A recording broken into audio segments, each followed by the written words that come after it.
और चलिए इस वक्त बड़ी खबर कश्मीर पुलिस की एडवाइजरी से जुड़ी हुई है। कुछ मशकूक बैनुल-अक़वामी मोबाइल नंबरों के खिलाफ एडवाइजरी बाकायदा जारी की गई है।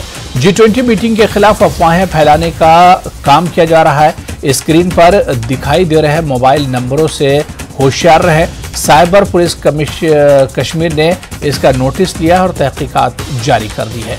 तो हाँ, ये नंबर जो हम आपको दिखा रहे हैं, इन नंबरों से अगर फ़ोन आता है तो उस पर कश्मीर पुलिस ने एडवाइजरी जारी की। कुछ मशकूक बैनुल-अक़वामी मोबाइल नंबरों के खिलाफ एडवाइजरी जारी की है।